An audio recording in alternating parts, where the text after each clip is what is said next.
चलिए शुरू करते हैं। आज का पहला प्रश्न है कि हरित क्रांति का जनक किसे कहा जाता है। जी हाँ, हरित क्रांति का जनक किसे कहा जाता है, तो इसका आंसर है आपका नॉर्मन बोरलॉग को। जी हाँ, डॉक्टर नॉर्मन बोरलॉग को हरित क्रांति का जनक कहा जाता है और इन्हें 1970 में नोबेल पुरस्कार दिया गया था। जी हाँ, नॉर्मन बोरलॉग को 1970 में नोबेल पुरस्कार भी मिला था।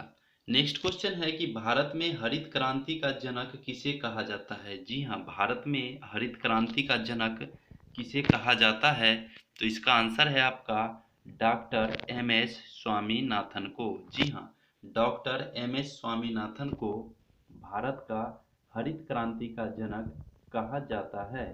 नेक्स्ट क्वेश्चन है कि लाल क्रांति का संबंध किससे है। जी हाँ, लाल क्रांति रेड रेवोल्यूशन का संबंध किससे है, तो इसका आंसर है आपका मांस एवं टमाटर के उत्पादन से। जी हाँ, मांस एवं टमाटर के उत्पादन से रेड रेवोल्यूशन लाल क्रांति का संबंध है। नेक्स्ट क्वेश्चन है कि गोल क्रांति राउंड रेवोल्यूशन का संबंध किससे है। जी हाँ, गोल क्रांति का संबंध किससे है, तो इसका आंसर है आपका पोटैटो उत्पादन से। जी हाँ, आलू उत्पादन से गोल क्रांति का संबंध है। नेक्स्ट क्वेश्चन है कि भूरा क्रांति का संबंध किससे है। जी हाँ, भूरा क्रांति का संबंध किससे है, तो इसका आंसर है आपका गैर परंपरागत ऊर्जा। जी हाँ, गैर परंपरागत ऊर्जा।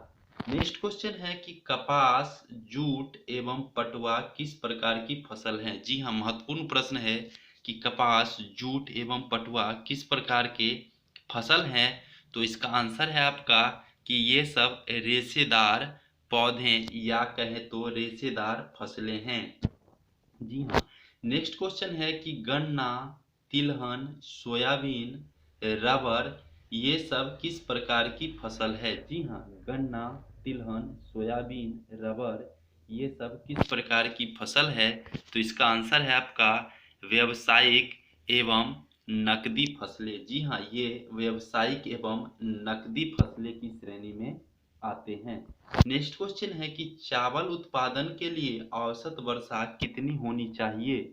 जी हाँ, चावल उत्पादन के लिए औसत वर्षा कितनी होनी चाहिए, तो इसका आंसर है आपका 150 सेंटीमीटर वार्षिक से होनी चाहिए। जी हाँ, एवरेज में देखा गया तो 150 सेंटीमीटर वार्षिक वर्षा होनी चाहिए। नेक्स्ट क्वेश्चन है कि गेहूं उत्पादन के लिए तापमान कितनी होनी चाहिए। जी हाँ, गेहूं उत्पादन के लिए तापमान कितनी होनी चाहिए, तो जिस प्रकार से चावल उत्पादन के लिए वर्षा महत्वपूर्ण हो जाती है, उसी प्रकार से गेहूं उत्पादन के लिए तापमान बेहद महत्वपूर्ण होता है। तो हम जानेंगे कि गेहूं उत्पादन के लिए तापमान कितनी होनी चाहिए, तो इसका आंसर है आपका कि 10 डिग्री सेल्सियस से 15 डिग्री सेल्सियस के बीच में गेहूं के लिए बेहद महत्वपूर्ण तापमान माना गया है। 10 डिग्री सेल्सियस से 15 डिग्री सेल्सियस तक गेहूं के लिए उचित तापमान है। नेक्स्ट क्वेश्चन है कि सरहिंद नहर, जी हाँ, सरहिंद नहर किस राज्य में है। जी हाँ, सरहिंद नहर किस राज्य में है, तो इसका आंसर है आपकी यह पंजाब में है और सतलज नदी पर है। जी हाँ, सरहिंद परियोजना पंजाब राज्य में है और यह सतलज नदी पर है। नेक्स्ट क्वेश्चन है कि शारदा नहर किस राज्य में है। जी हाँ, शारदा नहर किस राज्य में है, तो इसका आंसर है आपका कि यह उत्तराखंड राज्य में है और यह गोमती नदी पर है। जी हाँ, यह उत्तराखंड राज्य में है और गोमती नदी पर है। नेक्स्ट क्वेश्चन है कि केंद्रपारा नहर किस राज्य में है। जी हाँ, केंद्रपारा नहर किस राज्य में है, तो इसका आंसर है आपका कि उड़ीसा में है और यह विरूपा नदी पर है। जी हाँ, यह उड़ीसा में है और यह विरूपा नदी पर है। नेक्स्ट क्वेश्चन है कि त्रिवेणी नहर किस राज्य में है। जी हाँ, त्रिवेणी नहर किस राज्य में है, तो इसका आंसर है आपका कि यह झारखंड में है और यह गंडक नदी पर है। यह झारखंड में है और गंडक नदी पर है। नेक्स्ट क्वेश्चन है कि इंदिरा गांधी नहर इंदिरा गांधी नहर, जिसे मरुगंगा या मरुस्थल की जीवन रेखा भी कहा जाता है, यह किस राज्य में है? जी हाँ, इंदिरा गांधी नहर, जिसे मरुगंगा या मरुस्थल की जीवन रेखा कहा जाता है, यह किस राज्य में है? तो इसका आंसर है कि यह राजस्थान राज्य में है, जो कि सतलज और ब्यास नदी के संगम पर है। सतलज नदी एवं ब्यास नदी के संगम पर है, जिसे हरिके बैराज के नाम से भी जाना जाता है। जी हाँ, हरिके बैराज के नाम से भी जाना जाता है। नेक्स्ट क्वेश्चन है कि गिरना परियोजना किस राज्य में है? जी हाँ, गिरना परियोजना किस राज्य में है?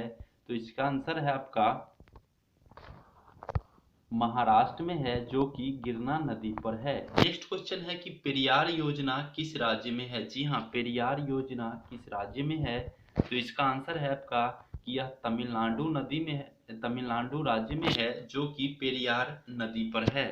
यह तमिलनाडु राज्य में है, जो कि पेरियार नदी पर है। नेक्स्ट क्वेश्चन है कि मयूराक्षी परियोजना किस नदी पर है? जी हाँ, मयूराक्षी परियोजना किस नदी पर है? तो इसका आंसर है कि यह मयूराक्षी नदी पर है, जो कि पश्चिम बंगाल में अवस्थित है। नेक्स्ट क्वेश्चन है कि नर्मदा घाटी परियोजना का उद्देश्य क्या है? जी हाँ, नर्मदा घाटी परियोजना का उद्देश्य क्या है? तो इसका आंसर है आपका कि इससे सिंचाई एवं जल विद्युत का उत्पादन किया जाता है। जी हाँ, इससे सिंचाई एवं जल विद्युत का उत्पादन किया जाता है।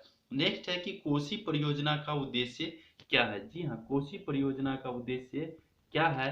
तो इसका आंसर है आपका कि इससे बाढ़ नियंत्रण, सिंचाई एवं जल विद्युत का उत्पादन किया जाता है। जी हाँ, कोसी परियोजना का उद्देश्य है कि इससे बाढ़ नियंत्रण, सिंचाई एवं जल विद्युत का उत्पादन होता है। नेक्स्ट है कि कोयना परियोजना किस राज्य में है? तो इसका आंसर है आपका कि यह महाराष्ट्र राज्य में है, जिससे जल विद्युत का उत्पादन किया जाता है। दोस्तों, कैसा लगा यह टॉपिक? यदि अच्छा लगे तो लाइक शेयर और कमेंट्स करें। वीडियो देखने के लिए बहुत बहुत धन्यवाद। फिर नई टॉपिक के साथ उपस्थित होऊंगा। जय हिंद, जय भारत।